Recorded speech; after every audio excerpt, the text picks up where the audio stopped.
అక్బరుద్దీన్ గారికి ప్రత్యేకంగా అక్బరుద్దీన్ ఓవైసీకి ప్రత్యేకంగా ధన్యవాదాలు.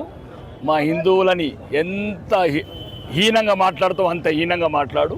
నువ్వు ఇప్పుడు కొత్తగా కాదు మాట్లాడేది, ఈరోజు కూడా చెప్తున్నావు. ఆడు రెడ్డి అయినా కాపైనా వెలుమైనా రావైనా మీ కాళ్ళ దగ్గరికి రావాల్సిందంటే సిగ్గు శరం లేని జాతి మాది. కులాల మధ్యన విడిపోయినాం. ఒకడు రెడ్డి అని, ఒకడు రావని, ఒకడు కమ్మని, ఒకడు ఎలుమని. ఇదే నీకు చులకనైంది అక్బరుద్దీన్. మేము హిందువులుగా మారుతున్నాం. ఛత్రపతి శివాజీ స్ఫూర్తితోని మేము హిందువులుగానే ఉంటాము. ఇంకా తిడుతూ ఉండు హిందువులు, చీము నెత్తురు లేని రక్తం లేని జాతికి నీలాంటి తిట్లే. నువ్వేమంటున్నావు? మేము పాములమా? పాములైతే 3 కోట్లు 24 కోట్లు అయినరా? 6,000 మసీదులు 6 లక్షల మసీదులు అయినాయా? మీరా పాములు మేమా?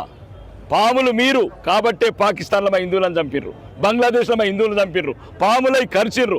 మేమిడ ప్రేమతోని మీ జాతిని ఎదగనిచ్చినాం. 6,000 మసీదుని 6 లక్షల మసీదులు చేయనిచ్చినాం. 3 కోట్లున్న ముస్లిమ్స్ 24 కోట్ల మంది అయినరు. మేము ప్రేమించకపోతే మీరెందుకుంటారు? కాబట్టి నువ్వు నీ గుణము మార్చుకోలేదు.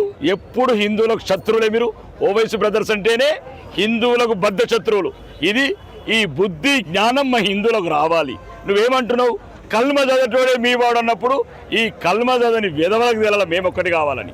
కల్మ చదివినోడే నీ వాడైతే 120 కోట్ల హిందువులం కల్మ చదువుతలేం కదా, మేమందరం ఒకటవుతాం.